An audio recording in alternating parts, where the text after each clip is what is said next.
Hello, আসসালামু আলাইকুম। আশা করি সবাই ভালো আছেন। আমি খুব ভালো আছি। তো আজকে আমাদের গাজীশার মেলা। তো আজকে মেলায় রাত্রে কিছুটা সময় কাটাবো। তো আপনাদের সাথে শেয়ার করব কি করলাম মেলাতে, কি কিনলাম বা কি খাইলাম, সব কিছু আপনাদের সাথে শেয়ার করব। তো আমি আর মানিক ভাই গেছি মেলাতে, গিয়া দুজনে মিলে আগে সম্পূর্ণ মেলাটা ঘুরে দেখতেছি যে মেলায় কিরকম দোকান হয়েছে বা কিরকম দোকান আসছে। আগের তুলনায় এখন আর মেলাতে এতটা মজাও পাওয়া যায় না, এত দোকানও আসে না। আমরা ছোটবেলায় যা দেখতাম এখন তার অর্ধেকও মেলায় আসে না। তো সম্পূর্ণ মেলাটা আস্তে আস্তে ঘুরে দেখতেছি, খুব ভালো লাগতেছে। অনেকদিন পরে মেলাতে আসছি, প্রায় 1 বছর পরে। 1 বছরের ভিতরে কোনো মেলায় যাওয়া হয় নাই। তো আমাদের মেলাতে এটা আমাদের লাস্ট। সামনের বছর যদি আল্লাহ বাঁচায় রাখে তাহলে যেতে পারবো, নয়তো আর যাওয়া হবে না। তো এই জন্য একটু মন খুলে ঘোরাঘুরি করতেছি। মেলায় দেখলাম আগের তুলনায় দোকানগুলো একেবারেই কমে গেছে, অন্য অন্য জিনিসগুলো একেবারে কম উঠছে। অন্য বছর অনেকগুলো জিনিস উঠতো, এই বছর তেমন জিনিসপত্র আসে নাই আগের তুলনায়।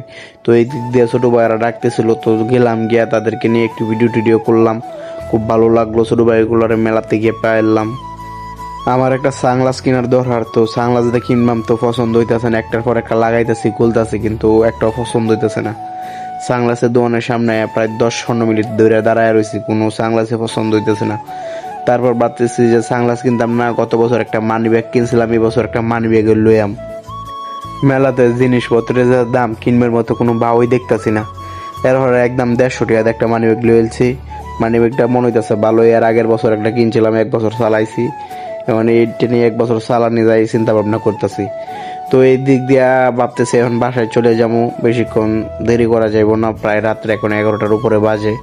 তো এই দিক দিয়ে একটু কসমেটিকের দোকানে গেলাম, গিয়ে একটু কেনাকাটা করলাম, কসমেটিকের জিনিসপত্র বাসপত্র কিনলাম আর কি। এই দিক দিয়ে মানিক ভাই চিন্তা করতেছে উনি একটা চশমা কিনবো, কিন্তু চশমা তো বানাইতাম পারতাছি না। যারা কইতেছে লাগাইনি চশমা, দেখি কেমন দেওয়া যায়। মানিক ভাই চশমা লাগাইছে, চশমা লই আমরা এই দিক দিয়ে যাইতেছি কিছু একটা কায়াম। তো একটা খাওয়া দাওয়া করলাম ছোটখাটো কইরা, চিন্তা ভাবনা করতেছে এই দিক দিয়ে নাকি বক্সিং উড়ে, এখানে গিয়ে একটা বক্সিং দেম। তো আসার টাসার লয়ে ডাইরেক্ট চলে গেছে বক্সিং এর এইখানে।